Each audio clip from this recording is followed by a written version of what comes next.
আসসালামু আলাইকুম রহমতুল্লাহ।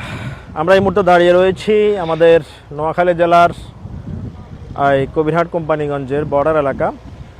মূলত এটি চরালাইতের মধ্যে পড়েছে। এই চর কচ্ছপিয়া এলাকা, চরফকিরা ইউনিয়নের কচ্ছপিয়া এলাকাতে পড়েছে। এটি চাপরাশিরহাট খালের মাথা। আমাদের এই অংশটা উত্তর অংশ, এটি হল চাপরাশিরহাট খাল, এদিকে চলে গিয়েছে। আর পিছনের যে অংশটা, এটি চাপরাশিরহাট খালের মাথা। আর ওই পাশে যে পানি দেখা যাচ্ছে, শুধু সাদা সাদা পানি দেখা যাচ্ছে, সেটি হচ্ছে মূলত নদী, বামনী নদী।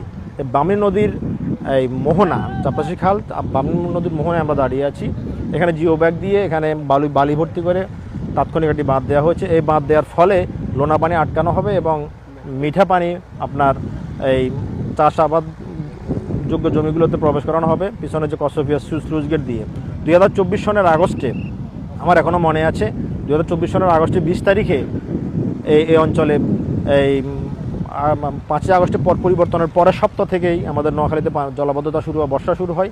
সে পানিতে আটকা পড়ার ফলে আমরা প্রায় 10,000 কবিরহাট উপজেলাবাসীকে নিয়ে, আমি নিজে সহ আমাদের নেতৃবৃন্দ, আমরা চরালাহিতে নোয়াখালী খালের মুখে এসে আপনার কিল্লারহাটের ওখানে এটা পরিদর্শন করতে আসি, বাঁধ কাটতে আসি, প্রজেক্টগুলো উদ্বোধন করার জন্য আসি। উভয় কোম্পানিগঞ্জ এবং কবিরহাটের তৎকালীন ইউনো মহোদয়কে নিয়ে, আমাদের কবিরহাট উপজেলার ইউনো ছিলেন সরওয়ার উদ্দিন, উনি বর্তমানে নোয়াখালী জেলার এই সহকারী এডিসি মহোদয় সরওয়ার উদ্দিন, উনি সহ আমরা এসে এখানে মানুষ গেরাওয়ার মধ্যে পড়ে আক্রান্ত হই। আমাদেরকে তৎকালীন মাফিয়া চক্র আটকে ফেলে। তারপর আমরা সেনাবাহিনীর সহায়তা নিয়ে, এলাকাবাসীর সহায়তা নিয়ে আমরা সেখান থেকে উদ্ধার হই।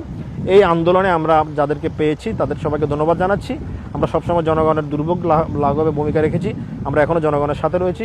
বাংলাদেশ জামাত ইসলামী কবিরহাট উপজেলা শাখার পক্ষ থেকে আমরা সবাইকে উদাত্ত আহ্বান জানাচ্ছি, এবারে বন্যা থেকে মুক্তি হওয়ার জন্য আমরা যেন আল্লাহর কাছে ধর্ণা দিই।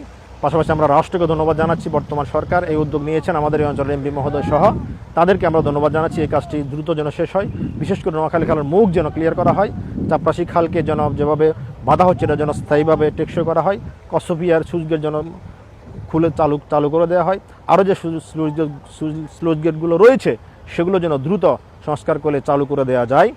এ ব্যাপারে আমি সরকারকে উদাত্ত আহ্বান জানাচ্ছি এই কাজটি সুসম্পন্ন করার জন্য। কবিরহাট উপজেলাবাসী এবারে পানিতে যেন নিমজ্জিত না হয়, এ ব্যাপারে সবার আন্তরিক সহযোগিতা কামনা করছি, সরকার উদ্যোগ কামনা করছি। আল্লাহ মহান রব্বুল আলমিনের সাহায্য কামনা করে আমরা সবাইকে ধন্যবাদ জানাচ্ছি। বাংলাদেশ জামাত ইসলামী কবিরহাট উপজেলার পক্ষ থেকে আমরা আপনাদের সাথে ছিলাম, আপনাদের সাথে আছি, আপনাদের সাথে থাকবো ইনশাআল্লাহ। সবাইকে ধন্যবাদ। আসসালামু আলাইকুম রহমতুল্লাহ।